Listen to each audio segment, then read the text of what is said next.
하나님의 말씀과 은혜를 나누겠습니다. 오늘은 느헤미야 성벽 재건에 관한 11번째 설교입니다. 우리는 그동안 양문으로부터 시작해서 샘문에 이르기까지 우리 교회의 본질 회복과 또한 여러분 한 사람 한 사람의 영적 상태를 수복하기 위하여 과연 어떻게 해야 하는지 느헤미야 성문과 성벽 재건을 통해서 깨닫는 시간 가졌습니다. 이렇게 많은 설교를 들은 후에 여러분의 삶은 과연 어떻게 변했는지요. 과연 성문이 불타고 성벽이 무너졌다는 이 사실을 똑바로 바라보고 그 불탄 문과 무너진 성벽을 세우는데 모두 함께 힘써서 동참하고 있는지요. 아니면 아직도 일어서지 못하고 있는지 스스로 돌아보시기 바랍니다. 저와 여러분 그리고 교회 혹은 우리의 영적인 상태가 그 교회 문이 불타버렸다면 악한 영을 막아낼 만한 아무런 방어장치가 없는 것과 같습니다. 그러면 마귀는 무방비 상태인 우리 영혼을 마음대로 드나드는 거죠. 마음대로 드나들면서 분탕질할 수 있는데 그렇게 되면 저와 여러분의 신앙은 요동칠 수밖에 없습니다. 우리가 신앙이 요동치는 이유는 우리 그 문을 열어놓고 마귀로 하여금 마귀를 초대해서 우리의 영혼을 막 분탕질할 수 있도록 그렇게 내버려 두기 때문입니다. 그래서 그렇게 되면 우리의 영혼이 요동할 수밖에 없고 마귀 장난에 놀아날 수밖에 없는 것이죠. 그래서 우리는 우리 영혼의 이 불탄 문을 다시 달아야 하며 우리 교회에 무너진 성벽을 다시 고쳐 세워야만 합니다.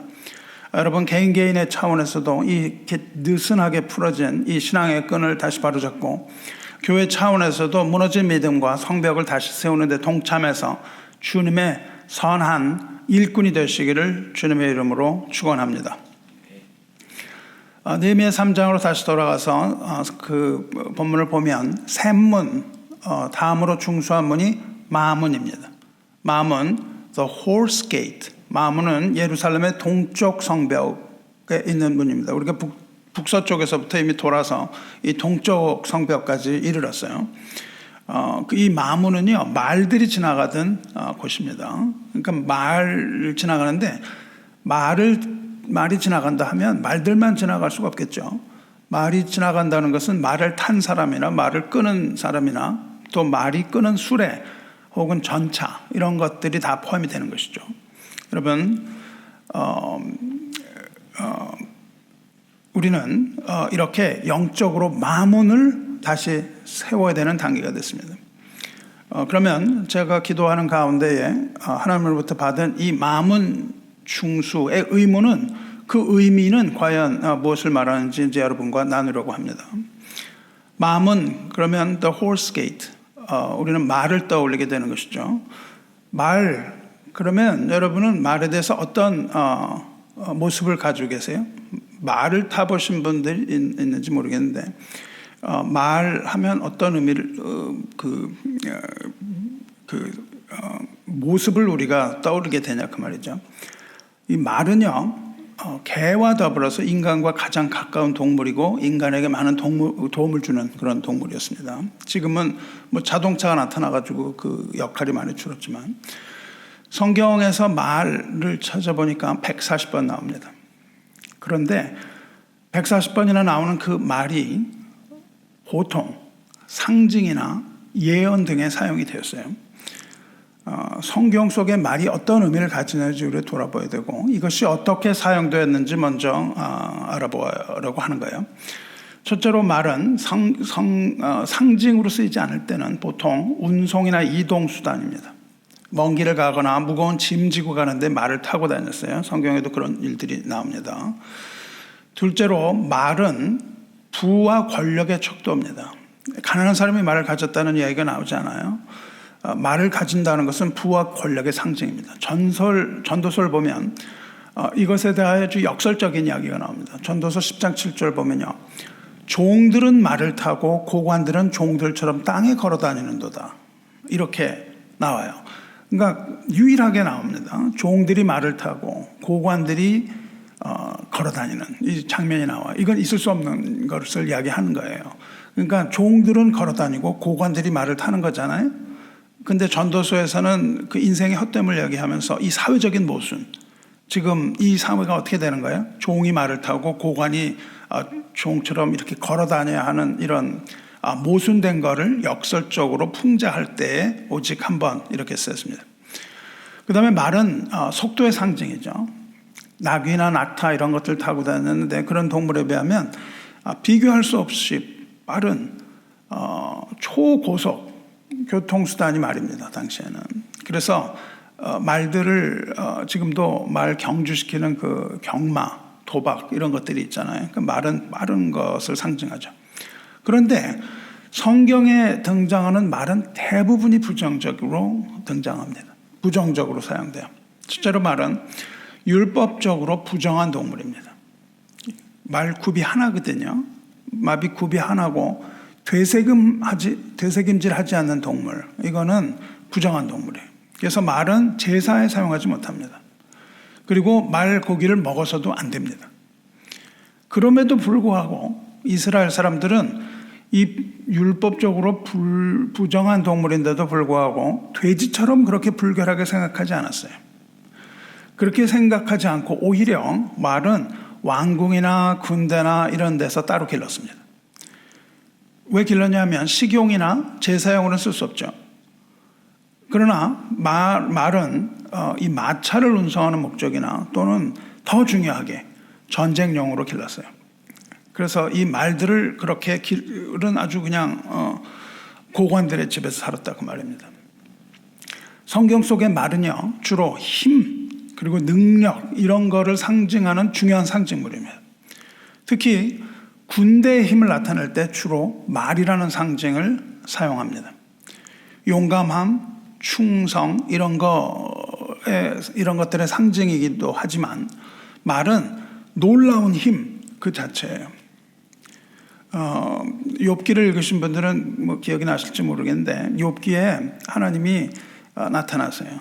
그래서 네가 이 모든 것들을 창조하는 것을 보았느냐 그 말씀하시죠. 욥은 왜 나에게 고난이 닥칩니까? 이렇게 불평했죠. 그리고 하나님과 왜 이런 일이 일어났는지 논쟁하려고 하는데 하나님이 딱 등장하시면은 왜라는 것에 대답은 없습니다. 왜 대답을 안 하시고 하나님 뭐라고 하시면 나는 누구인가를 말씀하세요.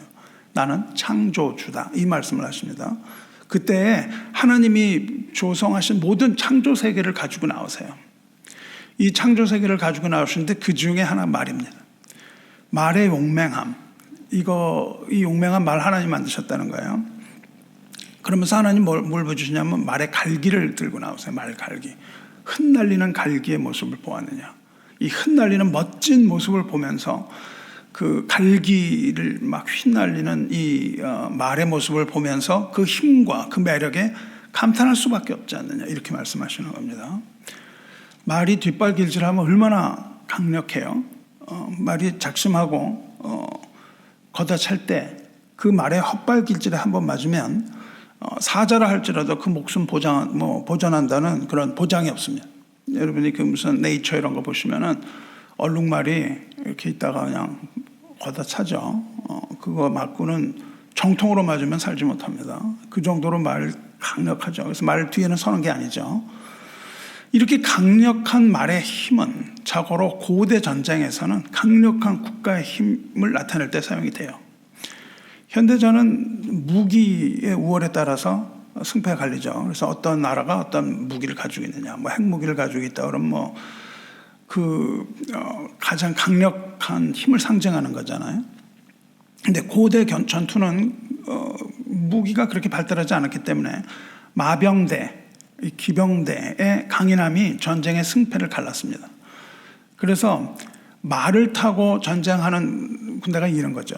말을 타고 전쟁했고 혹은 더 나아가서 말에다가 전차를 달아가지고 그걸 병거라고 그럽니다. 말에다 전차를 달았던 것. 이것은 지금의 탱크 이상의 위력을 발휘했던 그런 무기였습니다. 그래서 말이라는 것은 굉장히 중요했습니다. 하나님께서 이 말 갈기 이거를 욥에게 언급하실 때 말의 힘 그리고 그 말의 목에 흩날리는 갈기를 말씀하실 때 말의 그 가지고 있는 호전성 전투, 이 호전성에 대해서 말씀하세요. 하나님 뭐라고 그러시냐면 말의 그 힝힝대는 그 콧소리라고 표현합니다. 콧소리가 두렵다. 그렇게 말씀하시죠. 그리고 말은 골짜기에서 발굽질한다 하고 힘 있음을 골짜기에서 자랑을 하는데, 그렇게 힘을 자랑하면서 나아가서 적군을 맞대 두려움을 모르고 겁내지 않고 칼을 대해서도 물러서지 않는 그런 용맹한 동물이다, 이렇게 하나님이 칭찬하십니다. 그리고 말의 머리통 위에 달아놓은 화살통, 그리고 말을 탄 자가 가지고 있는 그 빛나는 칼, 창, 투창, 이런 것들이 번쩍이는 그 전쟁을 보여주면서 종횡무진 달리면서 땅을 삼킬 듯이 맹렬히 성내면서 달리는 말, 적의 나팔 소리에 머물러 서지 않는 용맹, 이런 걸 말씀하세요. 그러면서 이렇게 표현하십니다. 6기 39장 25절, 나팔 소리가 날 때 힝힝 울며 멀리서 싸움 냄새를 맡고 지휘관들의 호령과 외치는 소리를 듣느니라, 그렇게 말씀하세요. 그러니까 말은 전투 나팔 소리가 들리면 흥분을 한다는 거예요. 그래서 막 힝힝 울면서도 멀리서 싸움 냄새를 맡는 거예요. 그리고 귀로는 지휘관들의 호령과 외치는 소리, 이런 것들을 듣고 적진으로 달려가는 그 용맹한 전투마, 이거를 하나님이 욥에서 보여주세요. 이렇듯 말은 전쟁의 영웅입니다. 그리고 가장 강력한 힘을 상징해요. 또 야생 그대로의 말을 보여줍니다. 야생마가 있습니다. 야생마는 순종하지 않는 어떠한 이스라엘, 이걸 얘기할 때 하십니다. 본능적으로 말은 사람 말을 잘 안 들어요. 그렇죠? 말은 사람 말을 듣지 않습니다. 그래서 이스라엘의 완악함과 이스라엘의 불순종을 표현할 때 쓰는데 에레미야가 이렇게 표현합니다. 내가 귀를 기울여 들은즉 그들이 정직을 말하지 아니며, 그들은 이스라엘 백성이에요. 정직하지 않다는 겁니다. 그들이 악을 뉘우쳐서 내게 행한 것이 무엇인가? 악을 뉘우치지도 않아요. 말하는 자가 없고, 뭐라고 그러냐면 전쟁터로 향하여 달리는 말같이 각각 그 길로 행하도다. 이 야생마를 전쟁터에 보낸 거예요. 그러니까 사람 말을 듣고 고삐를 하고 말을 타고 그런 게 아니라 자기 가고 싶은 데를 가는 겁니다. 그런데 전쟁의 냄새를 맡고 그냥 전쟁을 좋아해서 전쟁터에 뛰어가는 말, 야생마의 모습을 보여줘요. 그래서 이 전쟁터로 향하는 말같이 너희가 각각 네 하고 싶은 걸 했다, 그 말입니다. 하나님의 말씀을 듣지 않고 이렇게 예레미야가 질책을 해요. 백성이 정직하지도 않고 죄를 뉘우치지도 않고 순종함이 아니라 각각 자기 하고 싶은 대로 하는 백성, 이것을 전쟁터로 가는 야생마라고 비유하세요. 전쟁터로 가는 야생마는 오직 전쟁의 냄새만을 맡고 제 갈 길로 제 멋대로 뛰어간다, 그런 뜻입니다. 그런데 이렇게 강력한 말이 주로 부정적인 의미로 많이 써요. 이스라엘 백성이 강력한 말과 말을 탄 기병대를 봅니다. 그게 언제냐 하면 홍해를 건널 때죠. 홍해를 건널 때 그들을 추격한 애굽 바로 왕의 군대, 이걸 봐요. 바로가 이스라엘 백성을 보내죠. 그리고 나서 마음이 변합니다. 마음이 변한 바로는 곧바로 군대를 소집해요. 그래서 이스라엘 백성을 맹추격하라고 명령을 내립니다. 출애굽기 14장을 보면 이 장면이 잘 나와 있습니다. 바로는 자기의 전차를 준비합니다. 자기가 전차를 타고 쫓아가겠다는 거예요. 그리고 기병대를 선발합니다. 기병대를 선발하는데 그 특공 기병대죠. 제일 앞에 쫓아서 달려갈 이 기병대가 몇 대냐면 600대를 모읍니다. 그 다음에 그 후에 추격전에 사용될 정예부대 600대를 전면 배치를 시키고 그 뒤에 애굽에 있는 모든 병거와 전차를 다 소집해요. 그러니까 뭐 전군을 그냥 동원해가지고서는 이스라엘 백성을 추격을 하는 거죠. 이 장면이 얼마나 위력적이었겠어요? 이 600대가 앞에서 말이 끄는 그 말은 뭐예요? 애굽의 말. 요즘 보는 그냥 아주 준마 있잖아요. 이 커다랗고 잘생긴 이 준마들이 600대가 마차를 끌고 그 전차를 끌고 그냥 돌격해 오는 거예요. 그러니까 그 군대가 막 쫓아올 때 백성은 심히 두려워합니다. 생각해 보시기 바래요. 이 600대 전차 부대가 그 흙먼지를 일으키면서 막 쫓아올 때 이 땅을 막 진동을 하는 거죠. 땅이 막 그 앞에서 두렵지 않을 수가 없는 거죠. 그래서 그들은 하나님 앞에 부르짖습니다. 두려움에 쌓여서 하나님의 부르짖어요. 그러니까 그들을 인도해냈던 그리고 그들을 인도해냈던 모세에게 항의합니다. 아니 애굽에 매장지가 없어서 애굽에 무덤이 없냐? 당신이 애굽에 무덤이 없어서 우리를 이끌어내서 이 광야에서 죽게 하느냐 그래요. 여기가 우리 매장지냐? 다 죽게 됐지 않았냐? 이러면서 어찌하여 당신이 우리를 애굽에서 이끌어내느냐 이렇게 말도 안 되는 소리를 하죠. 왜냐하면 이끌어내신 분은 하나님이신데 모세를 향하여 왜 당신이 우리를 이끌어냈냐 이렇게 모세를 향하여 불평합니다. 다 죽게 됐다는 거예요. 그러면서 이럽니다. 애굽에서 당신에게 이런 말이 이것이 아니냐. 우리를 내버려 두라 그러지 않았냐 이거예요. 우리 안 나간다. 우리가 애굽 사람을 섬길 거다. 우리가 그러지 않았냐. 애굽 사람을 섬기는 게 광야에서 죽는 것보다 낫다 이렇게 얘기를 합니다. 우리도 이런 신앙을 가진 사람이 많죠. 애굽에 그냥 있고 싶은 거예요. 애굽에서 나오기가 싫습니다. 그냥 애굽에 그 섬기면 어때 좀 이렇게 하면서 나오질 않아요. 광야로 나오는 걸 두려워합니다. 이렇게 불평하고 두려움에 부르짖는 백성에게 모세가 이렇게 말합니다. 너희는 두려워하지 말고 가만히 서서 여호와께서 오늘 너희를 위하여 행하시는 구원을 보라. 너희가 오늘 본 애굽 사람을 영원히 다시 보지 아니하리라. 여호와께서 너희를 위하여 싸우시리니 너희는 가만히 있을지라. 이렇게 이야기를 해요. 그렇게 얘기를 하니까 하나님이 모세에게 명령하십니다. 너 왜 그렇게 머뭇머뭇하냐고 야단을 치세요. 너는 어찌하여 내게 부르짖느냐? 나 이스라엘 자손에게 부르짖느냐? 이스라엘 자손에게 명령하여 앞으로 가게 하라. 앞엔 바다인데 앞으로 가라 그러세요. 황당한 거죠, 그렇죠? 바로 앞에 지금 물 앞에 이렇게 있는데 거기서 앞으로 나가라고 명령하고 지팡이를 들고 손을 바다 위로 내밀어 그것이 갈라지게 하라. 이스라엘 자손이 바다 가운데서 마른 땅으로 행하리라 이렇게 말씀하시죠. 그래서 모세가 지팡이를 앞으로 내밀었을 때 홍해 바다가 갈라지고 이스라엘 백성은 홍해를 마른 땅같이 건너게 되었다. 이렇게 기록이 되어 있습니다. 그 후에 바로의 군대는 어떻게 됩니까? 바로의 새벽에 불기둥과 구름기둥이 나타나죠. 그래서 그 군대가 혼란에 빠집니다. 혼란에 빠지고 그 병거의 바퀴가 벗어져서 어지럽게 됩니다. 이 애굽의 바퀴는요, 그 살이 굉장히 많아요. 이렇게 보통 한 8개 이렇게 된 게 아니라 촘촘하게 아주 튼튼하게 박혀 있습니다. 그걸 어떻게 아느냐? 홍해를 탐사를 했다고요. 홍해를 탐사하는데 이해하지 못하는 게 그 바퀴가 무수히 많은 바퀴가 홍해 바다에서 발견이 되는 거예요. 그래서 그 당시에 홍해 바다에 빠졌던 그 바퀴, 벗어져서 출애굽기가 증거하고 있는 그 모습을 고고학자들이 그 홍해 바다에서 발견한 사진들을 다 찍었어요.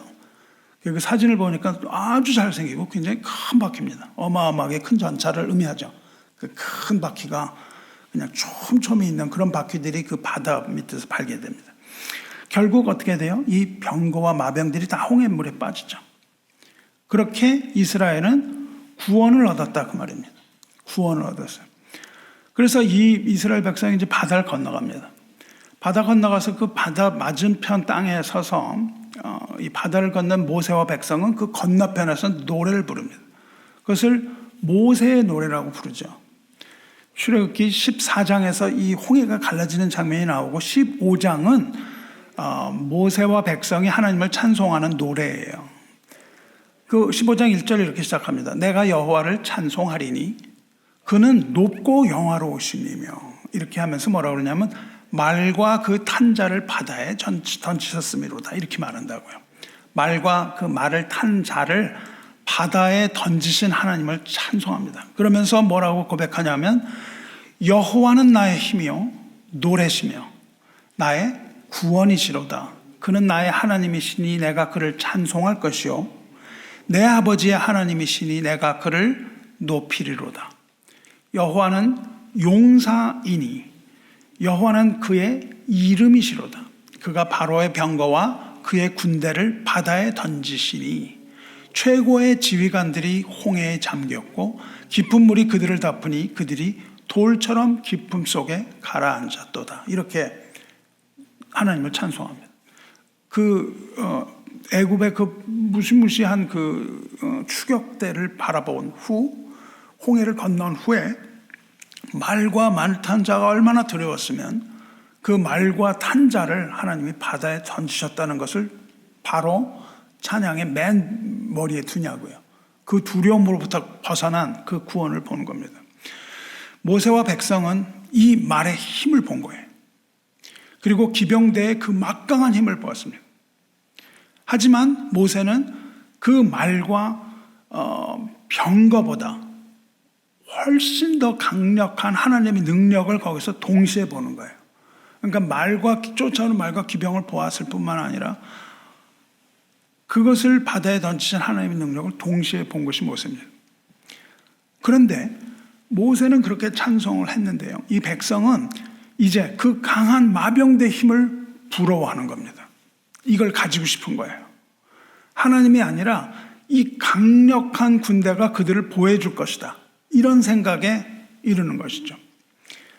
그래서 이 이스라엘이 강력한 말과 마병을 부러워해서 그것들을 만들려고 하는 그런 계획을 하나님이 미리 아십니다. 그래서 이것을 미리 아신 하나님께서는 그들이 가나안 땅에 들어가기 전에 모세를 통하여 최후 경고를 하세요. 가나안에 들어가면 너희가 모든 것을 다 얻을 것이다. 너희가 짓지 않은 집을 너희가 얻을 것이고 너희가 파지 않은 우물을 얻을 것이며 모든 것을 다 얻고 너희가 부유해질 것이다. 그런데 그때의 말을 의지하지 말라. 이 말씀을 하세요. 내가 너희를 구원했던 것을 기억하라. 그렇게 말씀하세요. 여러분, 우리가 막 그냥 급할 때 기도를 막 해요. 그러다가 문제가 다 해결됐어요. 편안함이 왔어요. 그럼 어떻게 해요? 하나님이 하셨다는 걸 잊어버리고 그냥 거기에 또 살아가죠.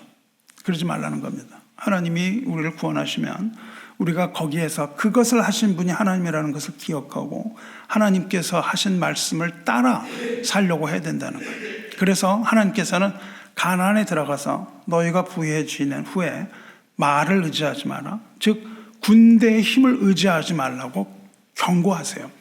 그게 가나안에 들어가는 이새에게 하시는 말씀입니다. 신명기 17장 16절에 병마를 많이 두지 말 것이요 병마를 많이 얻으려고 그 백성을 애굽으로 돌아가게 하지 말 것이니. 이 사람들이 애굽으로 자꾸 돌아가고 싶어 했거든요. 애굽의 풍요함을 사모했거든요. 그리고 자기들을 쫓아오던 애굽의 그 말을 아이러니하게도 원했던 거예요. 그래서 돌아가고자 했던 겁니다. 들어가게 하지 말 것이니 이는 여호와께서 너희에게 이르시기를 너희가 이후에는 그 길로 다시 돌아가지 말 것이라 하셨으며. 우리가 그렇게 편안한 걸 얻잖아요. 그러고 나면 더욱더 강력한 것을 사모합니다. 우리가 어려움 가운데서 평안함을 얻은 다음에는 두려움이 있는 거예요. 또 이런 일 당하면 어떡하지? 그래갖고 대책을 마련해 놓는 거죠. 그러니까 우리가 가지고 있는 그 다람쥐의 쳇바퀴 같은 이런 것들이 계속 진행이 돼요. 그러니까 하나님을 온전히 의지하지 못하고 그 다른 걸 의지하는 겁니다. 이 병만은 뭐예요? 군대에 해당하는 거지만 군대만이 아니고 권력이나 재물이나 정치나 우리의 삶을 안전하게 지켜줄 것 같은 모든 힘, 이것을 말이라고 표현하고 말병거라고 지금 표현하고 있는 거예요. 그래서 이 사실, 즉 인간이 어려움을 만났을 때, 어려움과 부닥칠 때에 하나님을 제쳐두고 강하게 생각나는 어떤 것, 우리가 어려움을 당했을 때요, 먼저 우리에게 떠오르는 게 뭐냐 이거예요. 우리를 강하게 우리가 생각되는 어떤 것, 이것을 의지하려는 인간의 본성을 드러내고 있습니다. 그러니까 이러한 본성을 간파한 사람이 누구냐면 다윗이에요. 다윗은 이걸 아주 그냥 굉장히 잘 이해한 사람입니다. 그래서 다윗은 이러한 본성, 하나님 아닌 다른 것들을 의지하려는 이 백성의 본성을 보고 그 백성에게 여러 가지 시를 지어서 얘기하죠. 예를 들면 이겁니다. 시편 20편 7절을 보면요, 어떤 사람은 병거, 어떤 사람은 말을 의지하나 우리는 여호와 우리 하나님의 이름을 자랑하리로다 이러는 거죠. 그것을 보지 말고 하나님을 보라는 거죠. 그들은 비틀거리며 엎드러지고 우리는 일어나 바로 서도다.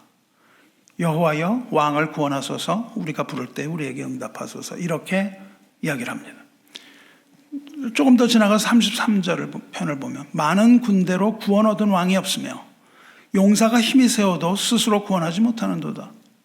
구원하는 데 군마는 헛되며 군마가 많다 하여도 능히 구하지 못하는도다. 여호와는 그를 경외하는 자 곧 그의 인자하심을 바라는 자를 살피사 그들의 영혼을 사망에서 건지시며 그들이 굶주릴 때에 그들을 살리시는도다. 우리 영혼이 여호와를 바라며 그는 우리의 도움과 방패시로다. 이렇게 고백하며 가르칩니다. 말을 의지하지 말고 하나님을 의지하라. 말은 뭐예요? 세상에 우리를 안전하게 해줄 것 같은 모든 장치입니다. 부모가 자식한테 공부해. 이거 왜 해요? 야, 공부는 정말 좋은 거야. 진리를 탐구하는 거야. 네가 평생을 이 진리를 탐구하면서 살아. 이래서 공부하라 그러세요? 아니죠. 그거 안 하면 너 길에서 구걸하는 거야. 너 그런 식으로 하다가는 너 길에서 굶어 죽을 수 있어. 이거죠. 부모가 정말 학문이 좋아서 시키세요? 야, 이 아이가 얻을 최고의 행복이구나. 네가 공부하는 이런 사람이 별로 없죠. 학문의 가치가 인정이 됩니까? 학문의 가치가 있어요? 공부하는데? 아니죠. 이런 거죠. 그걸 의지하라는 거죠. 그러면서 다윗은 또 이러죠. 주께서 꾸짖으시며 병거와 말이 다 같이 다 깊이 잠들었도다. 이렇게 해요. 그러니까 다 소용이 없다는 겁니다. 그렇습니다. 비록 말과 병거의 힘이 강하다 하더라도 그 말은 최종적으로 누구를 의지해요? 말 탄 자를 말을 듣는 겁니다. 그리고 하나님께 의지하는 거예요. 그러므로 진정한 힘과 승리는 말과 말 탄 자의 힘이 아니라 하나님으로부터 나온다는 그런 고백이죠.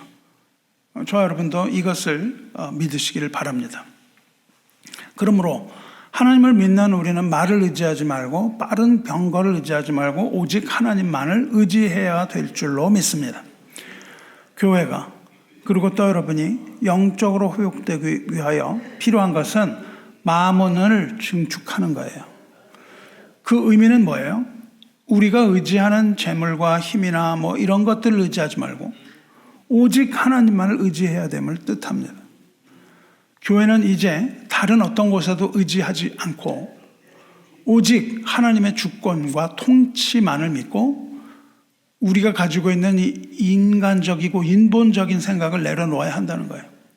교회가 움직여가면 제가 말하는 교회 새로움, 교회 계획 이런 것이 뭘 하자 이런 게 아니에요. 우리의 아이디어를 내갖고 이런 저런 아이디어를 해서 이런 걸 합시다. 그게 아닌 겁니다. 먼저 우리에게 필요한 것은 하나님의 주권을 인정하는 거예요. 그리고 하나님의 능력을 믿는 겁니다. 하나님의 주권과 하나님의 능력과 하나님의 통치하심과 이것이 교회를 개혁하는 거예요. 하나님이 하셔야 될 일을 인간이 뺏어왔던 모든 것들 이걸 다 하나님께 돌려드려야 됩니다. 교회가 가져왔던 전통이라는 이름으로 가져왔던 것들 인간이 하나님의 것을 취하려고 했던 이 모든 것들 이것들을 하나님께로 돌려드리고 그 모든 힘과 능력은 하나님으로부터 나온다는 사실을 우리가 믿고 그러한 교회 생활하는 것이 바른 생활입니다. 자, 그러면 원론적으로는 알겠어요. 그런데 어떻게 하는 것이 말을 의지 않고 하나님을 의지하는 걸까요? 하나님을 의지하는 우리는 도대체 뭘 어떻게 해야 된다는 거예요? 구체적으로 오늘 읽은 말씀 열왕기하 6장 말씀 통해서 우리를 향하여 말씀하신 하나님의 음성을 듣겠습니다. 열왕기 6장, 열왕기하 6장 이 이야기는 이스라엘과 아람의 전쟁 이야기입니다. 이스라엘과 아람의 전쟁이에요. 아람이 어디냐면 현재 시리아입니다. 현재 시리아가 아람이에요. 그런데 그 당시에 이스라엘 왕은 이름이 여호람입니다. 여호람이 이스라엘을 다스리고 있었어요. 당시 이스라엘은 북이스라엘과 남유다로 갈라져 있었죠. 북이스라엘의 왕 이름이 여호람입니다. 여호람이 누구냐 하면 아합이라는 왕의 아들이에요. 아합은 우상을 숭배했습니다. 아합 왕 때 아합이 선지자들이 누구와 붙었냐 하면은 엘리야라는 선지자하고 붙었어요. 근데 그 아합이 죽고 그 아들인 여호람이 왕이 됐습니다. 그런데 여호람은 역시 우상을 숭배합니다. 그래서 하나님 보시기에 악한 왕입니다. 그러니까 당시 이스라엘의 상태는 우상 숭배가 팽배하던 때예요. 그때 아람이 전쟁을 걸어옵니다. 그래서 전쟁이 일어나요. 그래서 이 당시 이스라엘 왕 여호람은 아버지를 따라서 우상을 섬겼는데, 오늘 읽은 이 내용, 이 뒤를 보면 선지자 엘리사가 그 왕에게 우상 숭배를 책망합니다. 그러니까 그 책망을 듣고 회개한 것이 아니라 분이 나죠. 분이 나서 도리어 죽이려고 하는 장면이 나옵니다. 하나님의 말씀이 선포될 때 두 종류의 사람이 나타나죠. 하나는 그것을 듣고 회개하는 사람이 나타나는가 하면 그 말을 듣고 분을 내고 화를 내는 사람이 있습니다. 그래서 그 구원받은 자는 하나님의 말씀을 들을 때에 그것이 마음에 와닿고 그것이 동의가 됩니다. 그러나 그렇지 않은 사람은 오히려 아니 하나님 말씀이 뭐 그래 이렇게 하면서 그것을 거부하죠. 이 여호람이 그런 왕이었어요. 그래서 당시에 여호람 때는 선지자가 누구냐면 엘리야가 하늘로 승천하고 그 뒤를 이은 엘리사가 선지자로 있던 때입니다. 그런데 이 전쟁이 일어나기 전에 아람 왕은 이스라엘을 공격할 빌미를 찾아요. 대의명분을 찾는 거죠. 그래서 아람의 군대 장관이었던 나아만 장군을 보내는 이야기가 그 앞에 3장에 나옵니다. 나아만은 나병 환자였죠. 나병 환자였던 나아만이 엘리사에게 와서 요단강에 7번 몸을 씻고 담근 후에 나병을 고친 얘기가 유명하지 않습니까? 그때 엘리사가 이렇게 유명한 말을 합니다. 나아만이 이스라엘에 오게 된 이유가 무엇이냐를 얘기해요. 나아만이 이스라엘에 오게 된 이유는 이스라엘과 전쟁을 하기 위하여 그게 아니고요. 나아만이 하여금 아람 왕이 이스라엘에 아람 왕이 나아만을 이스라엘 보낸 이유는 이스라엘 중에 선지자가 있는 줄을 알게 하기 위해서다 그래요. 그 선지자 누구예요? 엘리사 자신입니다. 이스라엘에 선지자가 있는 것을 알게 하기 위하여 나아만이 왔다 이야기를 합니다. 그 일 후에 지금 아람 왕은 이스라엘을 공격합니다. 이스라엘을 침공하는 거예요. 그런데 이 전체적인 이야기를 보시면요, 이스라엘과 아람의 전쟁이 아닌 거예요. 왜냐하면 이 이스라엘은 이미 우상 숭배를 해서 하나님으로부터 떠난 이스라엘입니다. 그래서 이스라엘과 아람의 전쟁이 아니에요.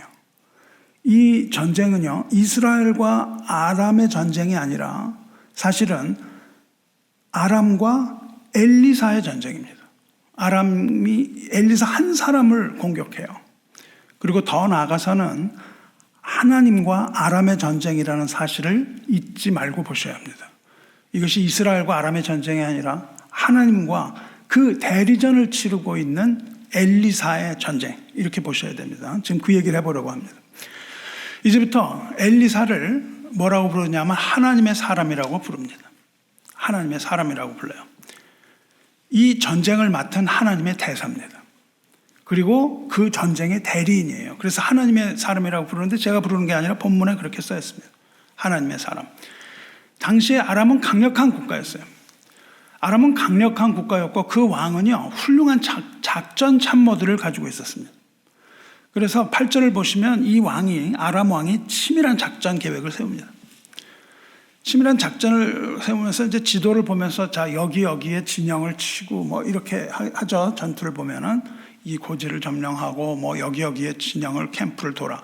이렇게 진영을 치는 계획을 세웁니다. 그런데 그 아람 왕이 세웠던 모든 계획이 하나님의 사람 엘리사에게 다 탐지가 됩니다. 엘리사가 그것을 다 알고 있는 거예요. 하나님께서 그 선지자에게 그것을 알게 하신 거죠. 그래서 아람 왕의 작전 계획을 이스라엘 왕에게 알려줘요. 이스라엘 왕에게 알려줍니다. 왜 그랬을까요? 이 우상 숭배하는 왕이었는데 여호람 왕이 하나님 앞에서는 악한 왕이었습니다. 그런데도 불구하고 이 하나님의 사람은 그 왕을 도와요. 우리가 생각하기엔 아람을 이용해서 쳐버렸으면 좋을 것 같은데 이 하나님의 사람은 그 왕을 돕습니다. 왜? 왜냐하면 때가 이르지 않았기 때문입니다. 아직도 하나님께서 그 백성을 떠나지 않으셨다는 증거입니다. 아직도 하나님이 그 백성을 보호하시기 때문에 왕을 돕습니다. 비록 패역한 백성이라 할지라도 죄를 짓는 일이 있다 할지라도 하나님은 그 죄가 가득하기 전까지 인내하십니다. 그래서 관영이라는 단어를 써요. 죄가 관영할 때까지 하나님이 참으신다는 거예요. 그래서 그 죄가 가득하기까지 인내하시는 하나님의 선지자, 하나님의 사람으로서 지금 부르심을 받은 거죠. 그래서 하나님은 엘리사를 통하여서 이 악한 왕을 계속해서 돕고 계시는 거예요. 이렇게 엘리사는 계속해서 아람 왕의 작전을 이스라엘에게 알려줍니다. 한 번이 아니라 작전을 세울 때마다 알려주는 거예요. 그래서 작전마다 실패를 합니다.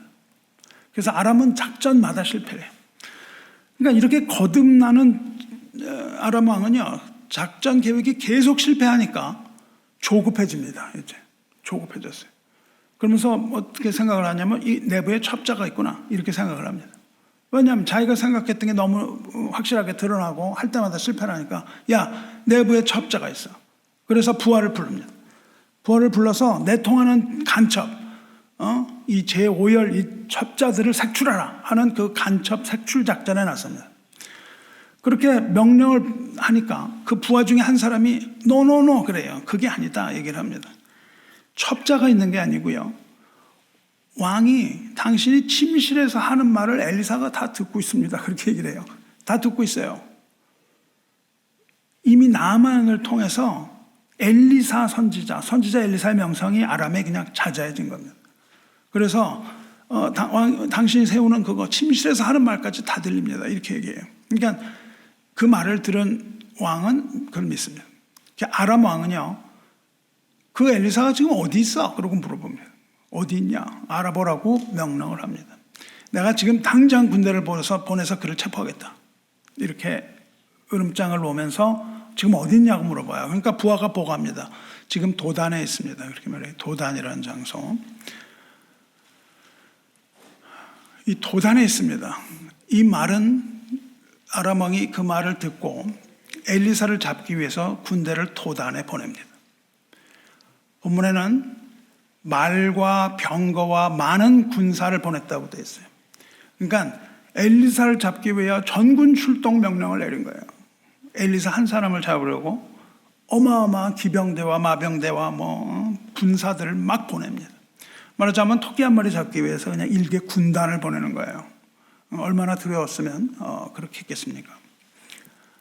그래서 이 명령을 받은 마병대는 쏜살같이 밤을 새고 달려갑니다. 밤을 새고 막 달려가요. 그래가지고 이제 엘리사를 잡으려고 그 도단을 포위합니다. 엘리사가 있는 그 도단에 도착해서 성을 포위해버려요. 그리고 새벽에 옵니다.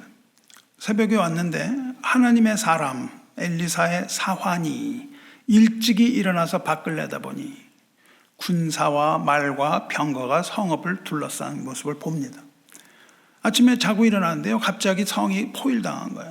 근데 포위당해도 보니까 그냥 막 전차 부대가 있고 그냥 완전히 이거를 가득 메워버린 겁니다. 여기서 보면 엘리사의 사환 그렇게 얘기했는데 사환은 무슨 이런 사무 보는 게 아니고요. 사환은 예배를 돕는 자입니다. 그러니까 보통 사환이 아니라 엘리사의 제자 중에 한 사람인 거죠. 지금으로 말하자면 이제 교회 부교육자나 전도사나 이런 거에 목사 견습생이라든가 이런 겁니다. 우리 교단도 그 목사 견습 제도가 있거든요. 이렇게 어마어마한 광경을 본 거예요. 갑자기 밤에 자다가 일어나서 이렇게 봉창을 뜯는 거죠. 이게 갑자기 이게 뭐냐. 그래서 그것을 목격한 사환은 두려워서 비명을 지르죠. 아, 내 주여, 우리가 어찌하리까. 할 바를 모르겠다는 겁니다. 이게 무슨 일인지도 모르겠고, 이거 어떻게 해야 되는 건지도 모르겠는데, 우리를 죽이려고 그 어마어마한 마병대가 도착했기 때문에. 사환은 이 군대가 몰려온 이유도 몰랐기 때문에, 영문도 몰랐기 때문에 더 크게 놀랐겠죠. 그럼 이 사환은 그 사람들을, 그 기병들 보았는데 두려움을 느꼈습니다. 왜 그랬을까요? 사환의 문제는 뭐예요? 사환의 문제는 앞을 보지 못했기 때문이다라는 겁니다. 눈을 뜨지 못한 거예요. 그래서 사환이 두려움을 느낀 이유는 육신의 눈으로 그 위급한 상황을 봤기 때문입니다. 그 상황이 이 사람을 두렵게 만든 거예요. 이런 일이 언제 있었습니까? 베드로에게 있었죠. 베드로가 주님과 함께 물 위를 걷다가 큰 파도를 보고 놀라서 물에 빠졌던 일을 생각나게 합니다. 그때 베드로가 어떻게 해요? 이 엘리사의 사환처럼 소리 지릅니다.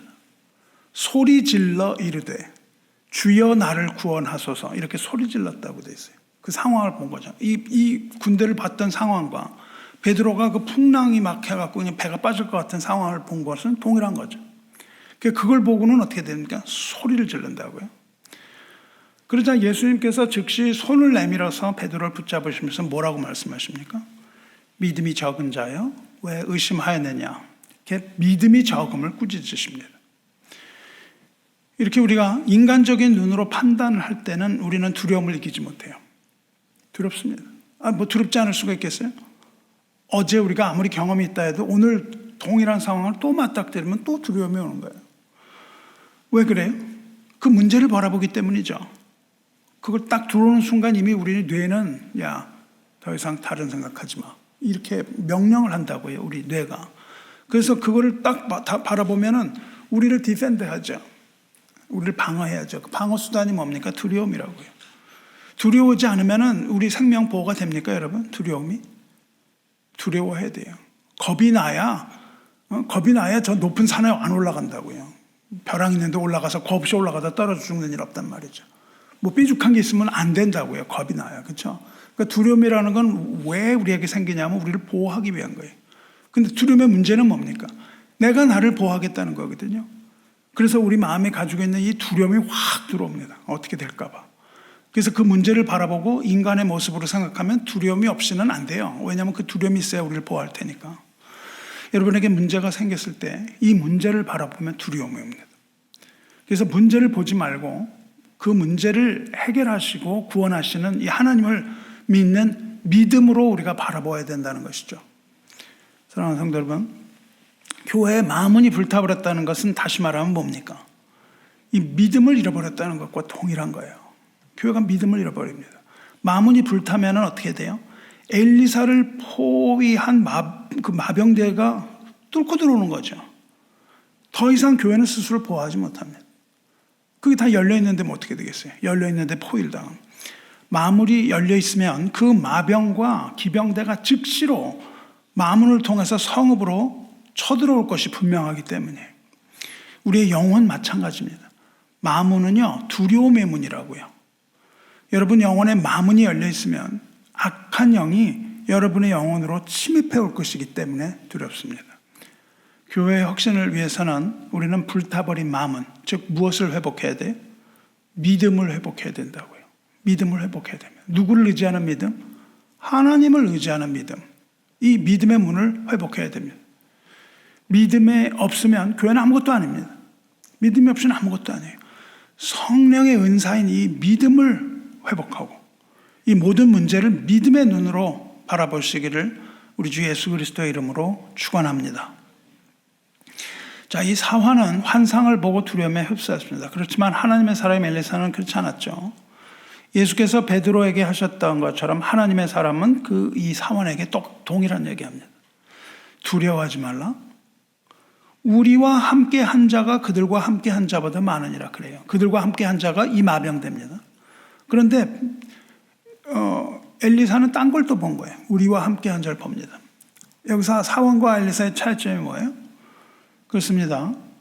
사환은 성읍을 둘러싼 아람의 기병대를 보았습니다. 하지만 하나님의 사람은 그와 함께한 또 다른 군대를 보는 거예요. 믿음의 눈을 가진 하나님의 사람은 우리와 함께한 자, 나와 함께한 자, 즉 하나님의 능력이 언제나 나와 함께하심을 확신하는 거예요. 주 안에 사랑하는 성도 여러분, 예수를 믿고 우리가 구원을 받은 자라면 저와 여러분은 하나님의 사람이라고 부르심을 받은 겁니다. 하나님의 사람이에요. 하나님의 사람은 언제나 이 같은 영적 전쟁에 돌입하게 되는 거예요. 그래서 아주 그냥 고립이 되는 겁니다. 때때로 하나님의 사람은요, 영적인 이 군대, 이 병거와 말과 여기에 갇혀요. 아주 애워쌉니다. 애워싸요. 목사에게 얼마나 많은 악한 영들이 둘러싸는지 아십니까? 목사 한 사람이 넘어지면 교회 전체가 다 무너지는 거예요.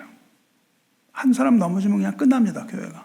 그거 많이 보셨을 거예요. 그래서 총력을 다해서 교회를 둘러싸고 공격을 하는 거예요. 여러분의 기도가 철실하게 필요한 이유입니다. 마귀는 총 공세를 퍼붓는 거예요. 그런데 우리는 잠을 자고 있으면 안 되는 것이죠. 우리는 그것을 바라봐야 되는 거예요.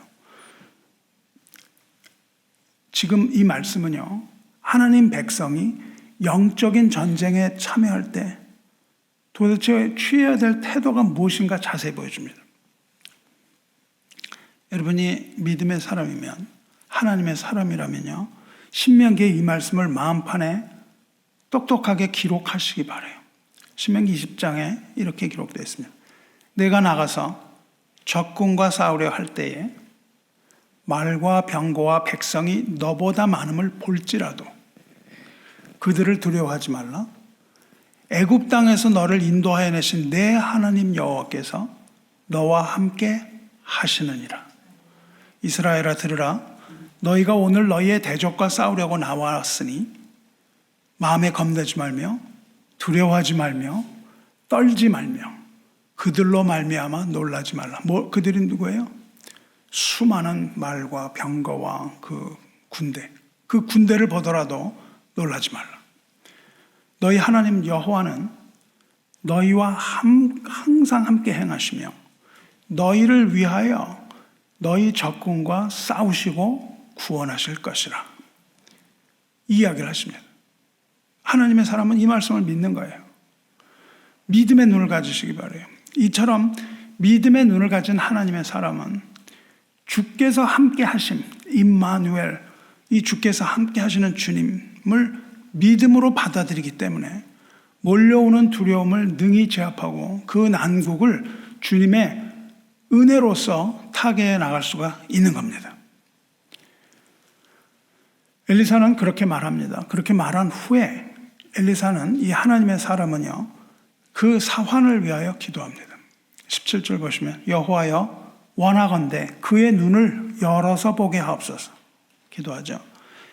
엘리사가 이렇게 기도하는데 이 기도가 올라가기가 무섭게 그 사원의 눈, 그것이 그 영안이 순식간에 열립니다. 영안이 열려요. 그리고 영의 눈을 뜬 이 사원이 주변을 다시 한번 돌아봅니다. 조마카는 그 무지막지한 군대들이 둘러싼 걸 보았는데 다시 눈을 뜨고 보니까 거기에 또 다른 말과 또 다른 병거와 군대가 보이는 거예요. 보지 못했던 걸 봅니다. 그 말은 불말이요, 병거는 불병거였습니다. 영의 눈을 뜬 그 청년이 불말과 불병거가 이제는 어느 정도냐면 온 산에 가득하여 엘리사를 첩첩이 둘러싸고 하나님의 사람을 보호하고 있는 모습을 봅니다. 적군이 몰려와서는 그냥 성을, 어마어마한 병력의 규모였죠. 그들은 성을 둘러쌀 수밖에 정도로 끝났습니다.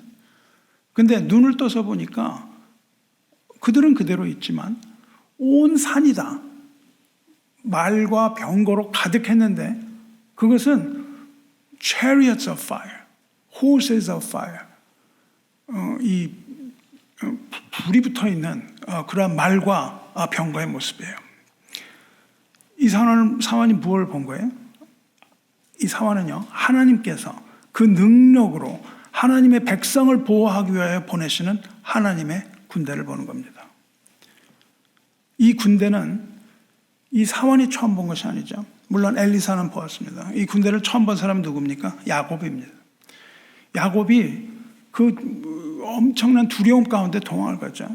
도망을 가는데 눈을 뜨지 못하고 갑니다. 그런데 그렇게 눈을 뜨지 못한 대로 길을 가다가 하나님의 사자들을 만나요. 그때 눈이 열려요. 그가 누구인지를 본다고요. 누구인지 보면서 뭐라고 그러냐면 이는 하나님의 군대라 그렇게 말한다고요. 하나님의 군대가 자기를 보호하기 위하여 진영을 치고 있는 걸 봅니다. 진영이에요. 그래서 그 땅의 이름을 마하나임이라고 부릅니다. 마하나임이라는 것은 캠프예요. 군대의 캠프, 진영이라는 뜻입니다. 마하나임 그러면 뭐냐면 두 개의 캠프라는 뜻입니다. 그러니까 야곱이 두 개의 캠프를 봐요. 군대 진영을, 야영을 하고 있는 군대를 봅니다. 야곱을 앞에서 수호하고 뒤에서 수호하는 군대예요. 그러니까 야곱을 보호하기 위하여 앞에 하나님께서 전방에 텐트를 치시고 후방에 진영 캠프를 치셨다는 거죠. 이것이 바로 하나님의 군대 마하나임입니다. 야곱에게 나타났던 이 하나님의 군대가 이제 하나님의 사람 엘리사의 사환의 눈에 비칠 때는 더 장엄한 모습으로 나타나죠. 그 장엄한 불말과 불병거의 위용으로 이 사환 앞에 그 위용을 드러냅니다. 불말과 불병거가 이 땅에 임한다는 사실은 이 땅의 어떠한 무력도 이길 수 없는 강력한 군대를 말하는 거예요. 어떠한 무력이라도 하늘의 군대를 이길 수 있는 군대는 없음을 나타내는 겁니다. 주님을 전적으로 신뢰하는 자는 여호와 하나님의 능력을 힘입고 하나님을 믿는 그 믿음 안에서 더욱더 강건하고 이처럼 담대한 마음으로 그것을 맞닥뜨릴 수가 있게 되는 거예요. 이처럼 믿음의 눈을 뜨시기를 축원합니다.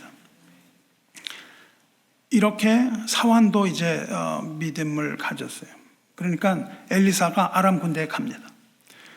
아람 군대에 가서 아람 군대와 무슨 단판을 지은 게 아니에요. 아람 군대에게 가서 뭘 하냐면 기도를 합니다. 아람 군대에 가서 기도를 해요. 어떻게 기도하냐면 원하건대 저 무리의 눈을 어둡게 하옵소서 이렇게 기도를 합니다. 좀 아까는 눈을 뜨게 해달라고 기도를 했죠. 사환에게는. 근데 저 군대의 눈을 어둡게 하옵소서 이렇게 기도를 하니까 엘리사의 말대로 아람의 군대는 눈이 어두워집니다. 엘리사의 사환은 눈을 떴지만 반대로 아람의 군대는 눈이 멀었어요. 이렇게 눈이 어두워지는 경우가 성경에서 종종 나옵니다. 천사들이 소돔과 고모라를 찾아가죠.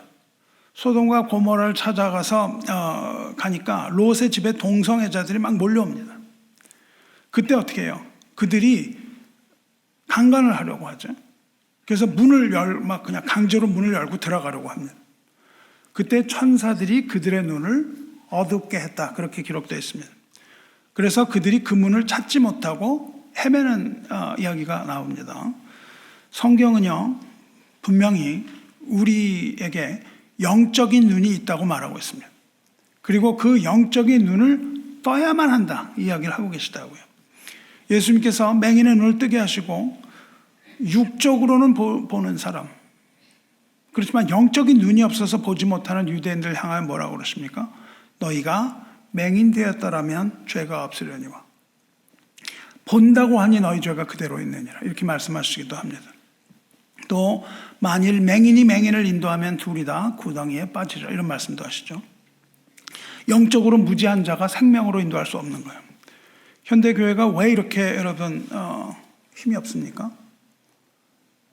왜냐하면 눈을 감은 자가 설교하기 때문입니다.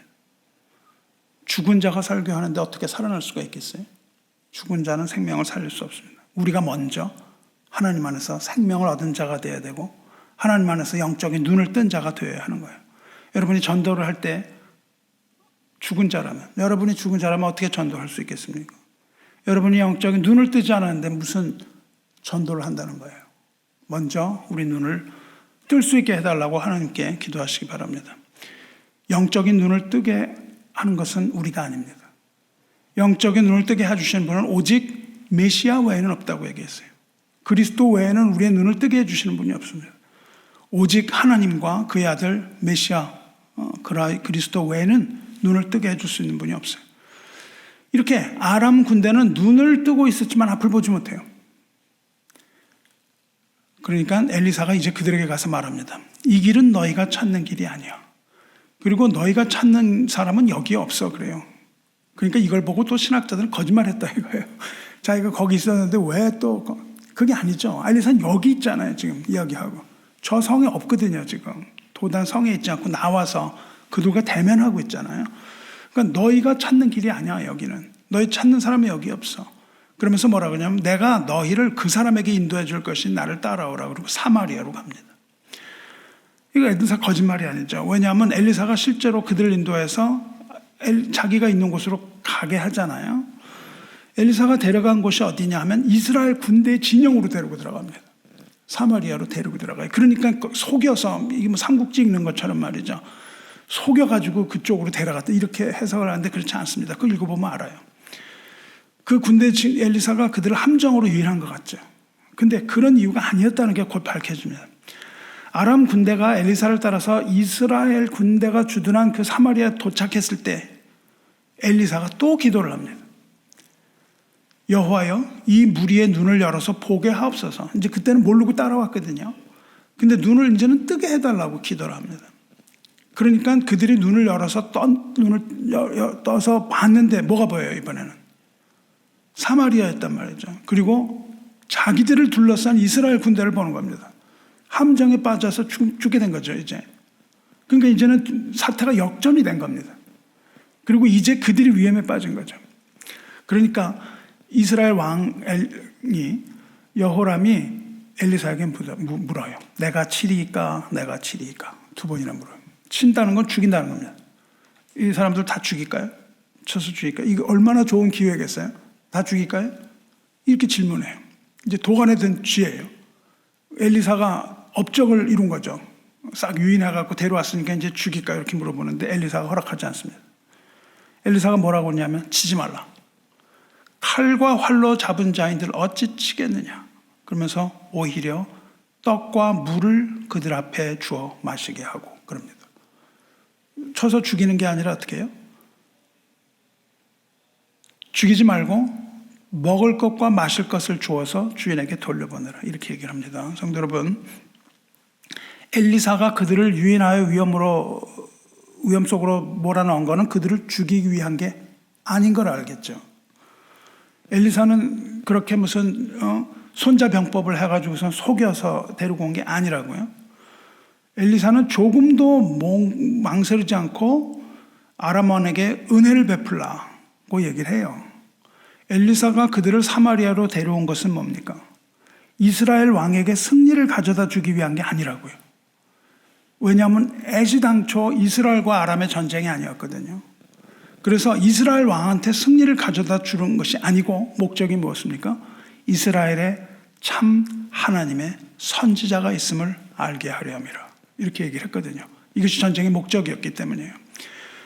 만일 엘리사가 이스라엘 왕의 그 요청을 허락해서 적군을 넘겨주고 아람이 다 죽었다 그러면요. 이 전쟁은 누구와 누구의 전쟁이 됩니까?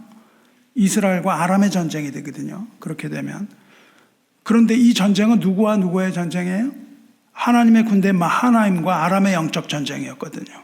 그래서 이스라엘 왕이 그들을 죽이면 안 됩니다. 처음부터 아람은 하나님의 사람을 대적하여 전쟁을 일으켰던 것입니다. 이 전쟁은요. 하나님의 사람 엘리사를 대리인으로 삼으신 대리인의 모습이라니까요. 그래서 하나님의 사람은 하나님의 사람답게 그들 용서합니다.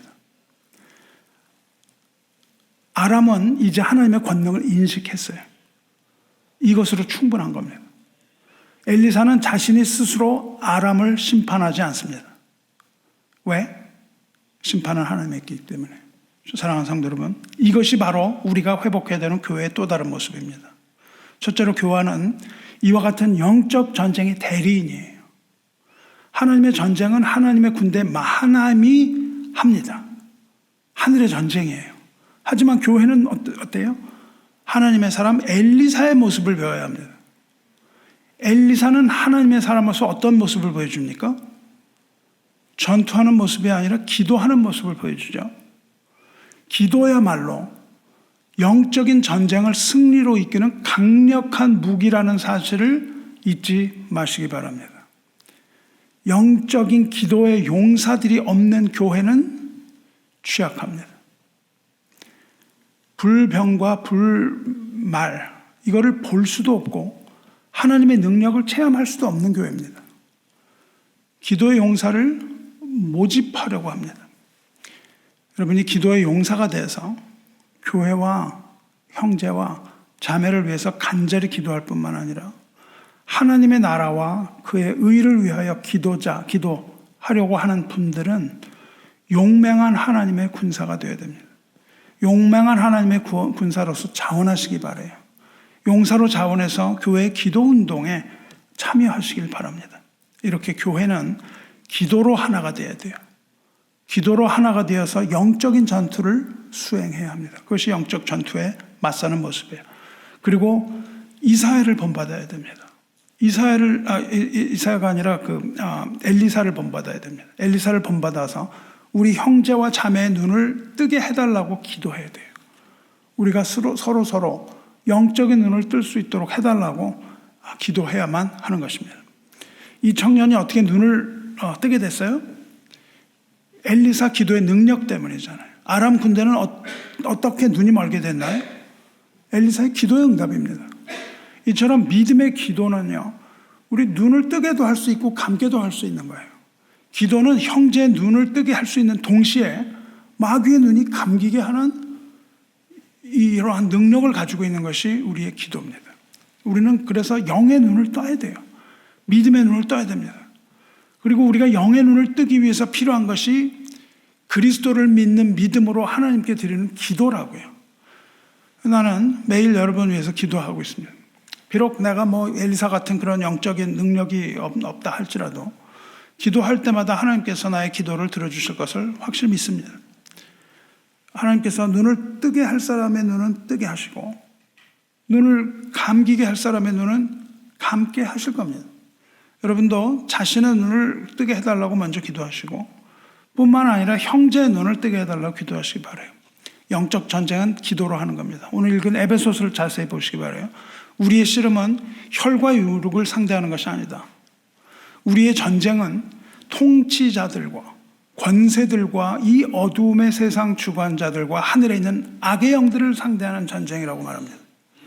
이 전쟁을 위해서 우리는 하나님의 전신갑주, the full armor of God, 하나님의 전신갑주로 무장을 해야 된다고 말합니다. 악한 날에 능히 원수를 대적하고 굳게 서기 위하여 하나님의 전신갑주를 입으라 그랬습니다. 우리는 진리의 허리띠를 떼야 되고 의의 호심경, 즉 심장을 보호하는 것. 호심경은 심장을 보호하는 브레스트플레이트, 가슴에 대는 겁니다. 의의 호심경, 그걸 우리의 심장을 보호해 주는 게 의거든요. 또 평안의 복음에 준비한 것으로 신을 신어야 돼요. 그리고 믿음의 방패로서 악한 영의 모든 불화살 소멸해야 됩니다. 구원의 투구를 쓰고 마지막으로 성령의 검, 곧 하나님의 말씀을 가지라 이렇게 되어 있습니다. 여기까지만 읽어가지고는 아무 소용이 없습니다. 그 다음에 뭐라고 되어 있습니까? 이렇게 모든 것으로 중무장을 한 후에 진정으로 영적 전투를 하는데 필요한 영적 전투가 뭐냐면 기도예요. 기도가 영적 전투라는 걸. 그전에는 그냥 입은 방어 무기, 무기로 무장한 거거든요. 우리가 무장을 한다고 무슨 어떻게 전투를 하겠어요?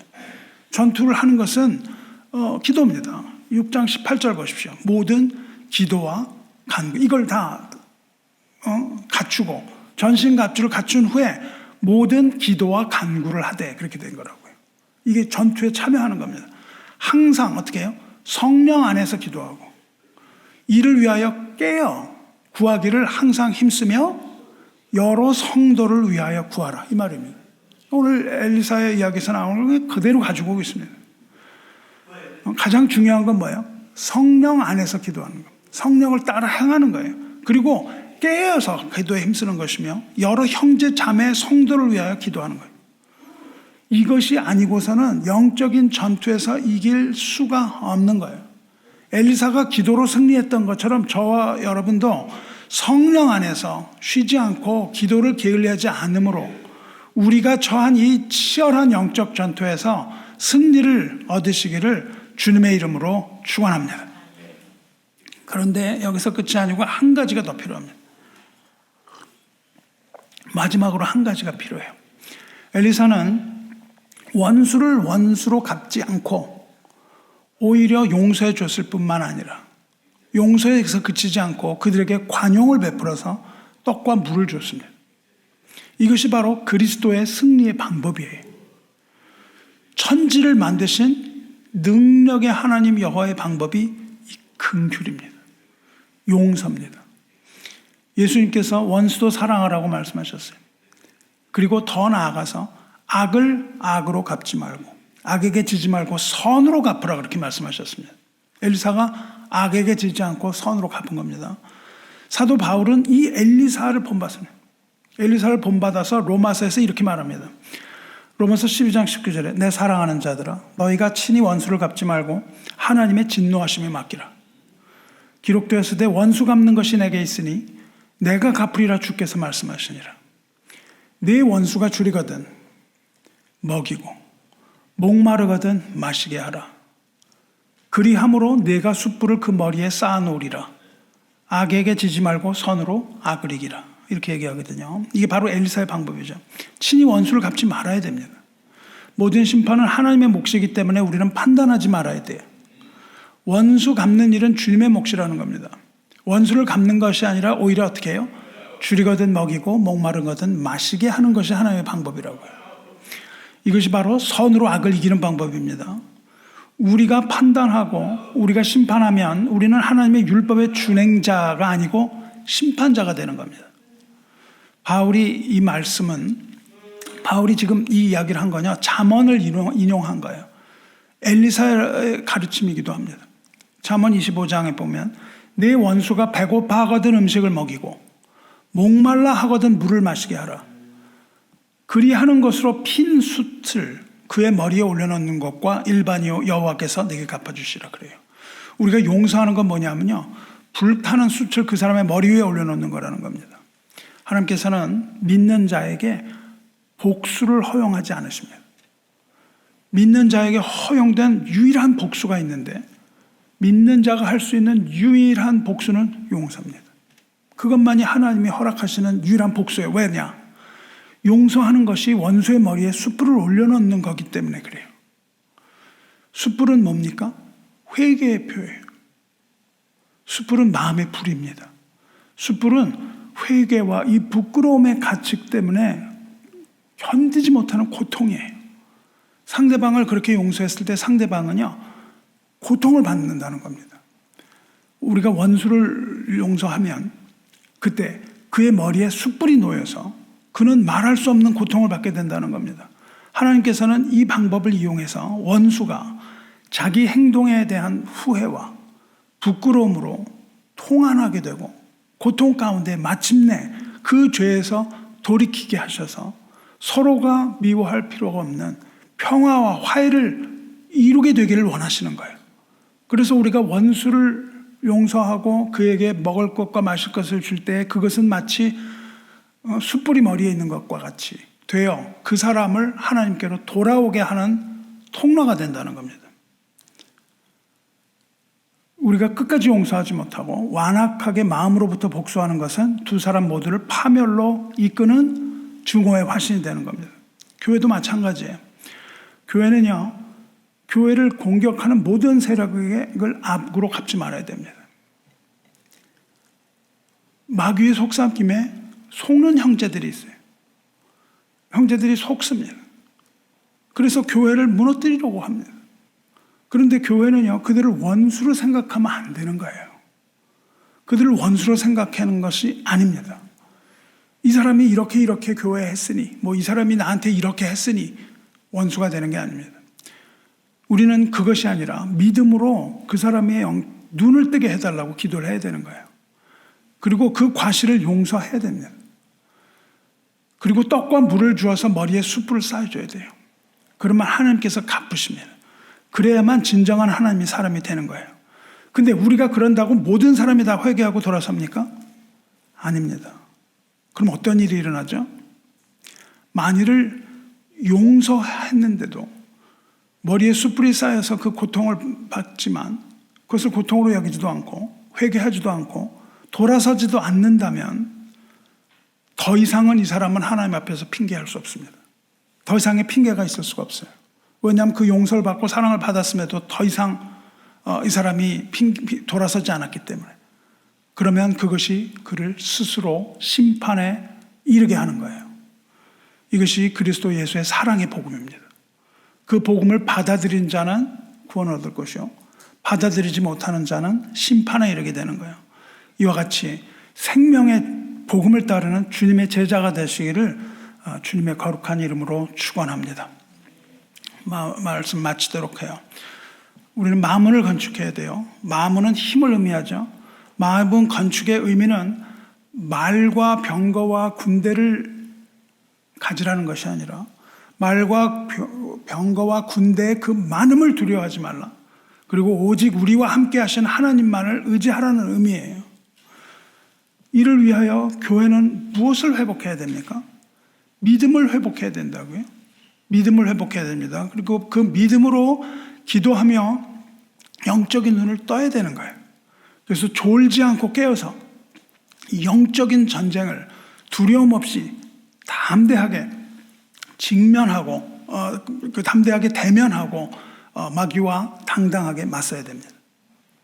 믿음의 눈으로 우리를 둘러싼 불말과 불병거를 보시기를 주님의 이름으로 축원합니다. 그리고 마지막으로 이 악을 이기려 하지 말고 우리는 기도해야 됩니다. 기도의 회복이 교회의 회복입니다. 기도의 회복이 영적인 회복을 뜻하는 것입니다. 그리고 우리가 악으로 갚지 말고 예수 그리스도 안에서 용서와 관용을 배워야 돼요. 관용을 배워야 됩니다. 악에게 져서는 안 되고 선으로 악을 이김으로 이제 저와 여러분의 이 영적인 능력, 그것이 능력입니다. 그것을 회복하시고 이 능력으로 여러분이 교회를 위하여 기도하며 여러분 자신의 영적인 생활을 위하여 기도하며 기도와 용서의 이 놀라운 능력으로 하나님의 나라를 이 땅과 이 교회에 실현하는 여러분과 또 우리 교회가 되기를 주님의 이름으로 축원합니다. 기도하겠습니다. 사랑과 은혜의 하나님 아버지, 오늘 예배를 통하여 은혜 베푸신 하나님께 감사와 존귀를 올리나이다. 오늘 우리에게 주신 생명의 말씀을 통해서 우리가 처한 모든 문제가 하나님께 집중함으로 해결될 수 있음을 보여주셔서 감사합니다. 무엇보다도 교회의 모든 문제와 우리 개인의 모든 문제가 영적인 문제임 깨닫게 해주셔서 더욱 감사드립니다. 이처럼 치열한 악한 영과의 전투 현장에서 우리 영안을 열어 주옵소서. 이것이 우리의 싸움이기 이전에 먼저 하나님의 군대와 악한 영의 전투임을 알게 하여 주시옵소서. 이제 우리가 이 모든 것을 깨달았사오니 더 이상 앞 못 보는 사람처럼 굴지 않고 눈을 떠서 앞을 보며 졸지 않고 깨어서 마지막 때를 살아가는 교회, 올바른 믿음 생활하는 교회 되게 하여 주시옵소서.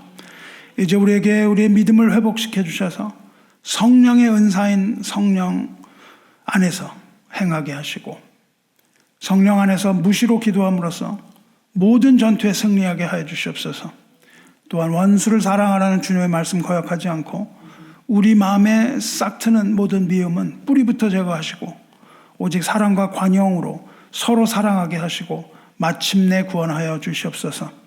이와 같이 우리가 하나님의 나라와 의를 구하오니 엘리사와 같이 우리를 기도의 용사로 세우시고 모든 전투에서 승리하는 교회 되게 하여 주시옵소서.